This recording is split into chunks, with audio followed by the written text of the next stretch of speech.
नमस्कार दोस्तों, स्वागत है आपका DHFF अड्डा में। मेरा नाम है आकाश साक्षी। दोस्तों, इस वक्त की एक बड़ी खबर आ रही है जिसे जानने के लिए सीधे चलते हैं हमारे जानकार के पास। जी हाँ, बताएं। जी बिल्कुल आकाश, एक बड़ा अपडेट है इस मामले में, जहां पर हाथरस केस को लेकर यूपी सरकार ने अब सुप्रीम कोर्ट में अपना जवाब दिया कि आखिर उस रात को पीड़िता का जो शव है उसे आनन फानन में पुलिस ने खुद ही क्यों जला दिया था, उसे ही लेकर ऑफिशियली एक जवाब जो है अब देश की सर्वोच्च अदालत में यूपी सरकार ने दिया है। क्या कुछ कहा है आकाश, मैं आपको बता देता हूं। दरअसल यूपी सरकार ने उस कृत्य को लेकर, उस हरकत को लेकर जो सफाई दी है उसमें यह कहा है कि यूपी सरकार के पास में इंटेलिजेंस के कुछ इनपुट थे, इंटेलिजेंस की कुछ रिपोर्ट थी, जिसके मुताबिक अगले दिन सुबह बहुत बड़े स्केल पर हिंसा होने की संभावना थी, जिसमें दोनों ग्रुप के लोग, यानी कि जो दलित पक्ष है और दूसरी तरफ जो सवर्ण पक्ष है, दोनों तरफ के जो लोग थे और उसके अलावा जो तमाम पॉलिटिकल पार्टीज के लीडर थे, पत्रकारों के साथ में अगले दिन कुछ बहुत बड़ा हंगामा कर सकते थे और अगले दिन कोई बहुत बड़ी लॉ एंड ऑर्डर की सिचुएशन खड़ी ना हो जाए। इसे ही देखते हुए उन्होंने ये फैसला लिया कि वो रात में ही उसका अंतिम संस्कार कर दें, पूरी प्रक्रिया के अनुसार उसके परिवार को कन्विंस करते हुए।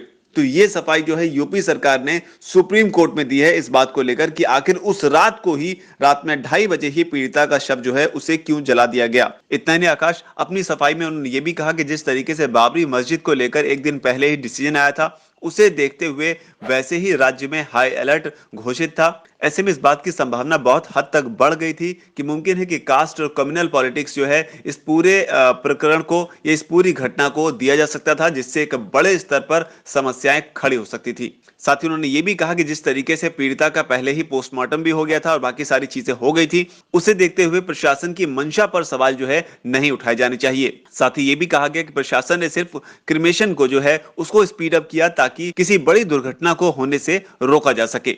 जबकि अगर फैक्ट्स की बात करें आकाश, तो परिवार की जिस इजाजत की बात जो है वो सुप्रीम कोर्ट के मामले में सुनने में आ रही है, ऐसा कुछ धरातल पर दिखा नहीं। खबरें ये भी आई कि परिवार को घर में लॉक कर दिया गया था और पुलिस ने खुद ही उस पीड़िता के शव पर तेल डालकर, अब वो डीजल था या पेट्रोल था या केरोसिन था वो कहना मुश्किल है, तेल डालकर उस शव को जला दिया था। तो ऐसी रिपोर्ट्स भी आती रही, लेकिन सुप्रीम कोर्ट में एक बड़ी बात कही है कि किस तरीके से एक मॉब वायलेंस को नेक्स्ट डे रोकने के लिए एडमिनिस्ट्रेशन ने ये एक बड़ा फैसला लिया है। तो ये एक बड़ा अपडेट है आकाश इस मामले में। इसके अलावा खबरें ये भी थी कि जो पीड़िता थी और जो आरोपी शख्स है उनके बीच में कुछ संबंध पहले से भी थे। उनकी कॉल डिटेल्स जो हैं वो भी पब्लिक डोमेन में अब आ गई हैं। वो कॉल डिटेल्स का जो रिकॉर्ड है वो ये है कि जो नंबर पीड़िता के परिवार में रजिस्टर्ड है वो पीड़िता के भाई के नाम पे रजिस्टर्ड है और पीड़िता का भाई खुद ये कहता है कि वो आरोपी से कभी कोई बात नहीं करता था और ना ही उसकी कभी कोई उससे बात हुई। जबकि कॉल रिकॉर्ड